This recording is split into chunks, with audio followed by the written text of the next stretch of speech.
Assalamualaikum warahmatullahi wabarakatuh. Perkenalkan, nama saya Azibatul Habibah, mahasiswa Fisika Universitas Diponegoro. Pada kesempatan kali ini, saya akan melanjutkan penugasan UTS Praktikum Fisika Radiologi Diagnostik dan Radioterapi. Nah, pada materi keempat ini, saya akan membahas mengenai fluoroskopi. Berikut penjelasannya. Fluoroskopi adalah tindakan pencitraan medis yang digunakan oleh dokter untuk mengambil gambar dari organ tubuh tertentu dan untuk melihat video pergerakan berbagai bagian tubuh di layar monitor secara langsung. Fluoroskopi merupakan pencitraan sinar X real-time untuk melihat dalam tubuh pasien dengan resolusi tinggi. Sistem fluoroskopi modern menggunakan image intensifier yang ukurannya meningkat dengan adanya kemajuan teknologi. Selanjutnya, di sini ada pesawat fluoroskopi. Bagian kanan ada penampakan pesawat fluoroskopi, kalian bisa lihat. Pesawat fluoroskopi sendiri adalah pesawat sinar X yang memiliki lembar penguat fluoresensi yang dilengkapi dengan sistem video yang dapat mencitrakan objek secara kontinu. Pesawat sinar X sumbernya berupa sinar X sehingga untuk pesawat fluoroskopi bisa juga digunakan untuk radiografi umum. Hanya saja pesawat fluoroskopi sudah dilengkapi dengan image intensifier yang terletak di bawah meja pasien. Cara kerja fluoroskopi. Sinar X yang dipancarkan dari tabung sinar X akan diterima oleh screen fluoroskin. Selanjutnya, image intensifier ditangkap oleh kamera. Dari kamera, sinyal diperkuat kemudian dimasukkan ke dalam rangkaian LPF atau low power frequency. Keluaran dari rangkaian LPF yang masih berupa sinyal analog selanjutnya diperkuat dan dimasukkan ke dalam Automatic Brightness Control atau ABC untuk dirubah menjadi sinyal digital. Proses selanjutnya dari Automatic Brightness Control atau ABC dimasukkan ke sistem komputer untuk diolah menjadi sebuah gambar dari objek. Nah, di sini terdapat komponen pesawat fluoroskopi. Di gambar sebelah kiri terdapat beberapa komponen yang ada pada pesawat fluoroskopi. Yang pertama ada X-ray, kemudian filter, kemudian kolimator, tabel atau meja, ada pasien, kemudian ada anti-scatter grid, ada image intensifier, ada juga aperture, ada juga video kamera, dan terakhir lensa. Penjelasannya yaitu yang pertama X-ray tube dan generator. Tube sinar fluoroskopi sangat mirip desainnya dengan tube sinar X diagnostik konvensional, kecuali bahwa tube sinar X fluoroskopi dirancang untuk dapat mengeluarkan sinar X lebih lama daripada tube diagnostik konvensional dengan miliampere yang jauh lebih kecil. Image intensifier. Image intensifier merupakan alat yang berupa detektor dan PMT. Di dalamnya terdapat fotokatoda, focusing elektroda di anoda, dan output fosfor, sehingga memungkinkan untuk melakukan fluoroskopi dalam kamar dengan keadaan terang dan tanpa perlu adaptasi gelap. Image intensifier sendiri terdiri atas detektor. Detektor merupakan sesuatu yang terbuat dari kristal iodida atau CSI yang mempunyai sifat memandarkan cahaya apabila terkena radiasi sinar X. Ada juga PMT atau photomultiplier tube, terdiri dari fotokatoda. Fotokatoda itu terletak setelah input fosfor, memiliki fungsi untuk merubah cahaya tampak yang diserap dari input fosfor menjadi berkas elektron. Yang kedua ada focusing elektroda. Focusing elektroda itu elektrodanya di dalam fokus image intensifier meneruskan elektron-elektron negatif dari fotokatoda ke output fosfor. Nah, yang selanjutnya, yang ketiga, ada anoda dan output fosfor. Dari fotokatoda diakselerasikan atau dipercepat secara cepat ke anoda karena adanya beda tegangan, serta merubah berkas elektron tadi menjadi sinyal listrik. Nah, selanjutnya terdapat sistem monitoring dan video. Umumnya, penempatan monitor berada di luar ruang pemeriksaan. Monitor televisi juga digunakan untuk menyimpan gambar dalam bentuk elektronik untuk ditampilkan kembali dan memanipulasi gambar. Monitor televisi merupakan bagian penting dari pesawat fluoroskopi digital. Dari sistem monitor itu terdapat beberapa komponen lagi, yaitu kamera televisi. Kamera televisi terdiri dari rumah silinder dengan diameter 15 cm dan panjangnya 25 cm, di mana inti kamera yaitu tabung kamera televisi. Yang kedua ada monitor televisi. Monitor televisi itu adalah tabung televisi gambar atau cathode ray tube atau CRT. Yang ketiga, terdapat gambar televisi. Gambar televisi mentransformasi gambar cahaya tampak pada output fosfor menjadi signal video elektrik yang dibentuk oleh sinar elektron kontinu pada tabung kamera televisi. Yang keempat, ada perekam gambar atau case load spot film konvensional adalah metode yang digunakan oleh fluoroskopi penguat gambar. Spot film diposisikan di antara pasien dan penguat gambar. Selanjutnya, terdapat jenis-jenis fluoroskopi.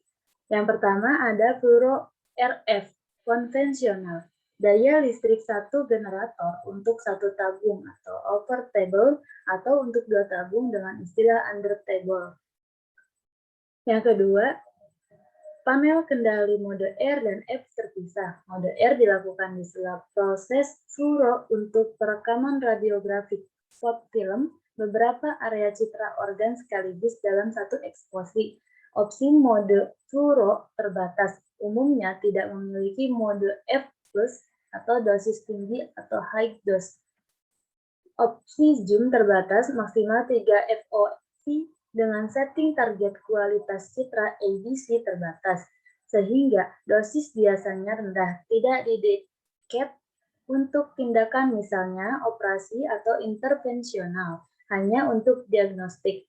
Contoh lokasi, RD gastrointestinal untuk pemeriksaan organ pencernaan dalam abdomen dengan media kontras. Selanjutnya ada jenis fluoroskopi C-arm mobile. Daya listrik satu generator untuk satu tabung mode R dan F dalam satu panel kendali tetapi tombol atau injakan terpisah. Mode R, kilovolt, miliampere per sekon, manual. Khusus untuk perekaman citra radiografik dengan menaruh kaset di permukaan image intensifier.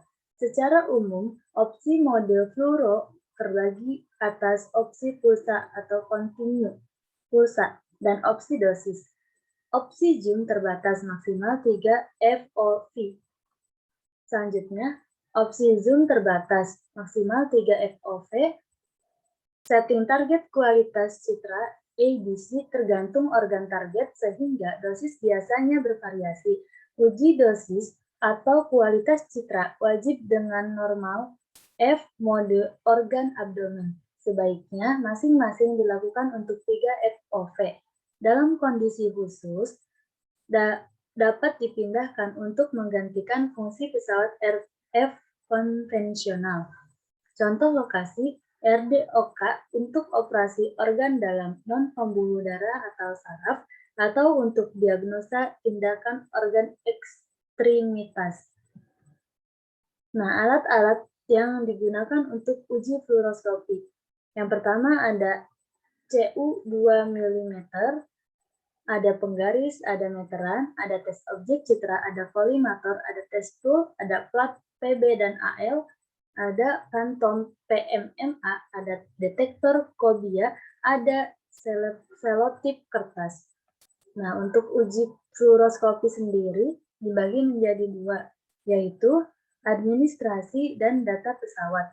Untuk administrasi ada beberapa komponen, diantaranya cek kesesuaian permohonan baru atau perpanjangan, dokumen izin. Yang kedua, cek kesesuaian identitas generator dan tabung. Yang selanjutnya ada foto identitas pesawat. Nah, yang selanjutnya ada data pesawat. Ada beberapa komponen pada data pesawat, diantaranya cek manual teknis atau spesifikasi, data tahun produksi dan rating generator, kilovolt atau miliampere maksimum, data rating tabung, waktu minimal antar eksposi, data dimensi reseptor atau ukuran fisik dan nominal FOV, cek fisik pesawat dan komunikasi dengan radiografer, adanya kerusakan atau keluhan, kewajaran pergerakan pesawat, kondisi monitor, display atau default brightness atau kontras. Nah, pada uji fluoroskopi uji teknis, yang pertama ada uji kolimasi. Uji kolimasi bertujuan untuk memastikan berkas sinar X tidak melebihi area permukaan image intensifier untuk memastikan titik pusat citra di monitor sesuai dengan titik pusat image intensifier. Untuk memastikan kolimasi berkas sinar X secara otomatis menyesuaikan area input image intensifier untuk semua setting ukuran image intensifier dan semua jarak fokus ke detektor atau SID. Pada uji kolimasi ini, kesesuaian lab berkas dan reseptor nilai lulus uji maksimum tidak lebih dari 1,5% dari SID dan kesesuaian lab berkas beserta monitor nilai lulus ujinya tidak lebih dari 1,5% dari SID. Untuk uji kesesuaian titik pusat image intensifier dengan monitor nilai lulus ujinya tidak kurang atau sama dengan dari 1% SID. Yang kedua ada uji generator dan tabung sinar X. Tujuannya adalah untuk memastikan kesesuaian antara tegangan setting pada panel kontrol dengan tegangan yang dihasilkan generator. Pada uji generator dan tabung ada 4 hal yang diujikan, diantaranya uji akurasi kilovolt, uji reproduksibilitas, uji linearitas, dan uji HVL.